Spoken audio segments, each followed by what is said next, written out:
My mother started her activism basically, literally, maybe a year into her being sick.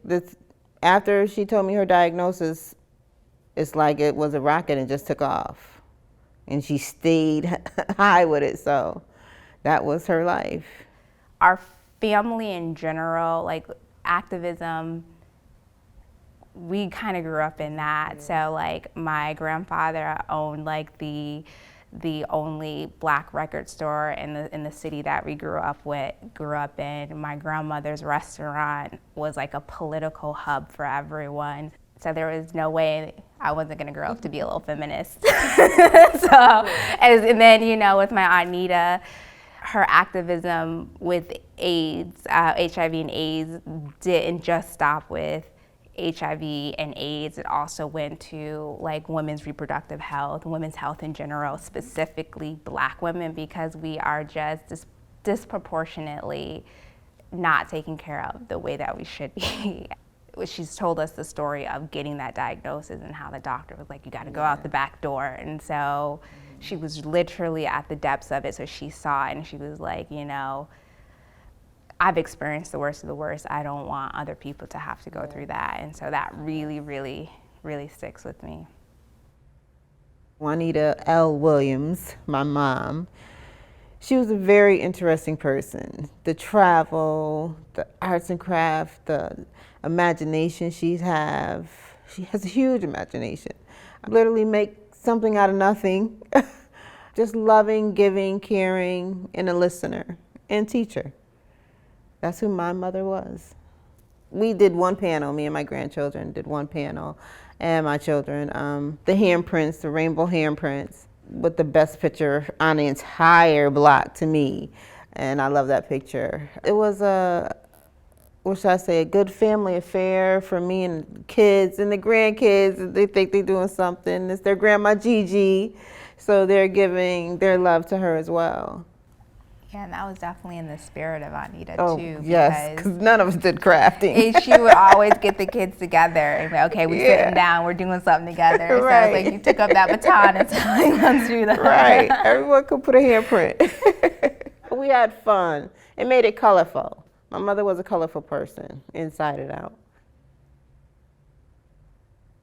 I didn't want to let go of the piano because that's still a part of me leaving. You know, it's something we created for my mother, but it's almost like giving her life away from me again.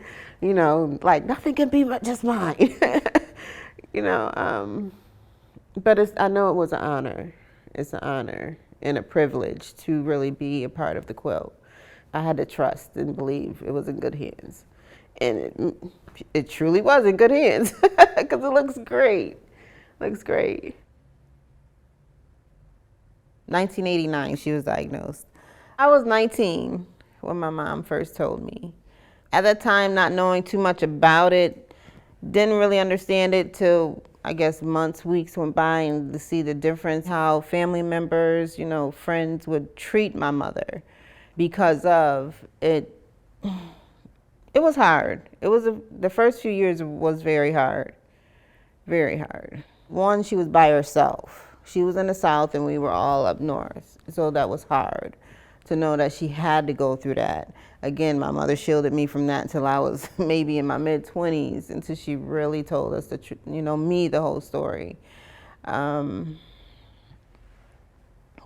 It was just hard. That was a hard part of life. Dang, you bring back memories.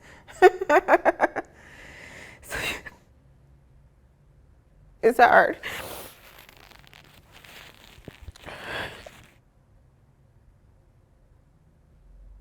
So doing our part, it was very therapeutic. Something that my mother always wanted me, Tamika, come and help me do this. Tamika, come and sew this together. I'm like, you know I don't like doing it. But it was an exhale moment. And it felt like generation and generation would be on her panel forever.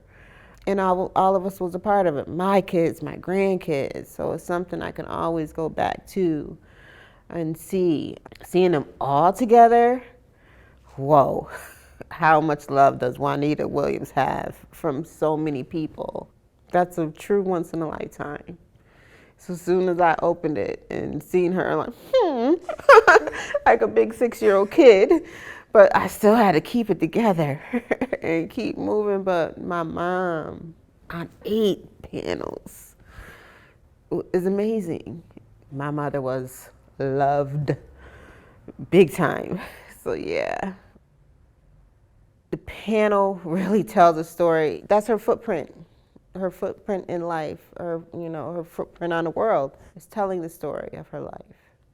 And my mom had a fun life, be it with me or without me. It seemed like she had more fun without me, but yeah, she had fun. She had fun. So this is a beautiful bow out for my mother, if you will. Truly, nice bow out of life. But her life keeps going on in spirit, so yeah.